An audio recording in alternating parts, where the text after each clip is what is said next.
Thanks for your presentation. I think that it is wise to draw your attention that the scheduling that was presented by Mr. Pandit is the best case. So, because it's not, it's how to say, the standard request from the Bureau Technique of Senelec. But in fact, he was underlining that it's necessary to first approve the new work item proposal that is not yet approved. And then the working group 26 can start to work really to implement, to prepare the standard. But before he has to do also this job. So I am not so convinced that the timetable can be respected, but we have to try to do that. It was not about convincing, it was an appeal. I mean, Sure. I understand, but it was important to remark that unfortunately this is not yet the result of a decision in TC9X and in the working group 26. And I know very well because I am a chairman advisor of the chairman of TC9X. Okay, so the next presentation is the role of digitalization in energy procurement and efficiency. It was supposed to be presented by RFI, the infrastructure manager of Italy, Mr. Massimo Centra. Unfortunately, he sent recently an email that he cannot come. I was asking to him as a moderator to receive anyway the presentation, and so I will promise you that I will stress him until when the presentation will arrive and will be put on the collaboration tool. So you cannot have the presentation, but you can read the presentation in the future by yourself. And I will ask also Mr. Centra to put the email address in order that if you have questions you can ask to them. Okay, so we have to move to the third presentation of this panel. And because I was very anxious to try to see what happens when you are moderating yourself. Now I have an opportunity because Mr. Girardi was not able to catch the plane, and so I will present for him. So in this case we have the presentation, and I will do the presentation and I will moderate myself. So now we are 10 minutes before 2 o'clock, and so I will try to finish in 15 minutes.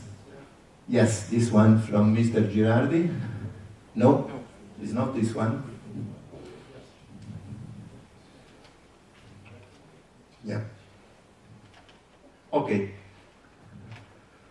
So, well, unfortunately, in the past, I was the one that was hiring him the first time after school, so I know him very well, and I have no possibility to say, no, I will not do your presentation. So, Mr. Girardi is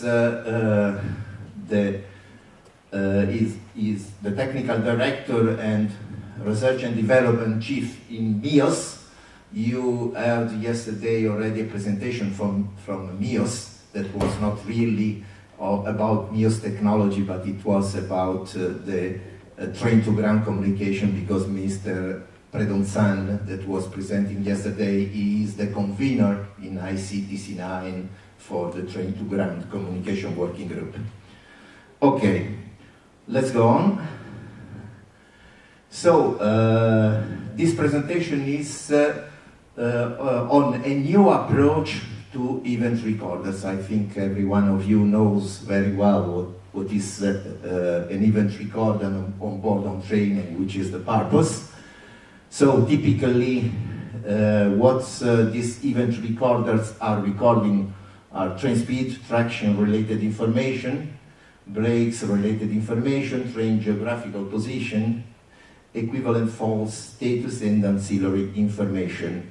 There is also a standard that was developed in IC for event recorders, and that is published also as in parallel vote in Senelec. But more and more the customer are asking to record in the event recorder not only data that may be used legally in case of incident or accident, but they are asking to record also other information that may be very useful for the operation of the train and for improving the operation. So this information are video coming from the driver cabin, the front view and the rear view, audio, mainly for driver cabin, energy. And so these new requirements are putting the problem that the memory should be more larger than the one that is requested for legal data. But today's the capacity of a memory is not a problem. So the new generation train are designing a different approach for the onboard system. You know that IEC together with UIC is doing a big effort to try to describe formally all the functions that are on a train. So there is a functional approach that is based on definition of application profiles. In this case, from the architectural point of view, it's very good to have a distributed intelligence, to have a remote I/O system that will reduce the harnessing coming from the cabling, and high bandwidth communication. And this, in fact, is what the 61375 service has done to move to the previous WTB and MVB to Ethernet with higher bandwidth.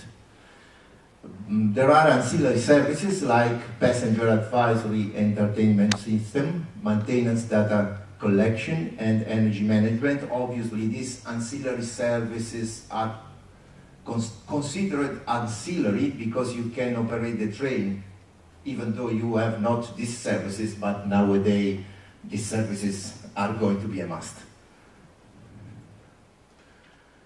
This is more or less the architecture of a legacy system in the sense of a legacy TCMS and a legacy approach for event recorders, when practically mainly you have discrete I/Os. Which are the strong point of an approach to event recording and TCMS based on legacy system is that are normally installable in old vehicles. They do not need to modify the existing or TCMS, but they have a lot of weak points, large use of cables. You know that cables are a very good source of failures because the connections are very prone to failures. Directly attached to TCMS signal, so there is a need for separation, wide range of discrete input interface, deep knowledge of TCMS behavior. So if you want to retrofit something in existing TCMS, sometimes you know the periannuality of trains is 20, 30 years, and maybe that you have no more good information of what is there. The event recorder need to be updated in case that TCMS is updated, because you may have new inputs, new output to control and so on.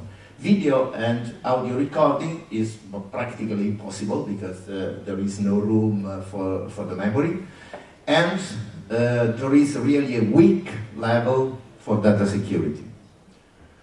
The new approach is to have an approach that is based on functions. So the functions are not strictly related to the hardware, but the function may be distributed through in the hardware. And the event recorder and the crash memory may have the capability not only to record huge quantity of data, but to organize the recording based on functions. So independently from how the functions are implemented in hardware and software, provided that these functions are able to communicate over the onboard network. And they can be addressed not physically, but logically as functions. The new approach has very strong points. The strong points are that you can use security encryption using what is available from the state of the art of the technology. Every TCMS function can directly store its information in the network attached crash-proof storage.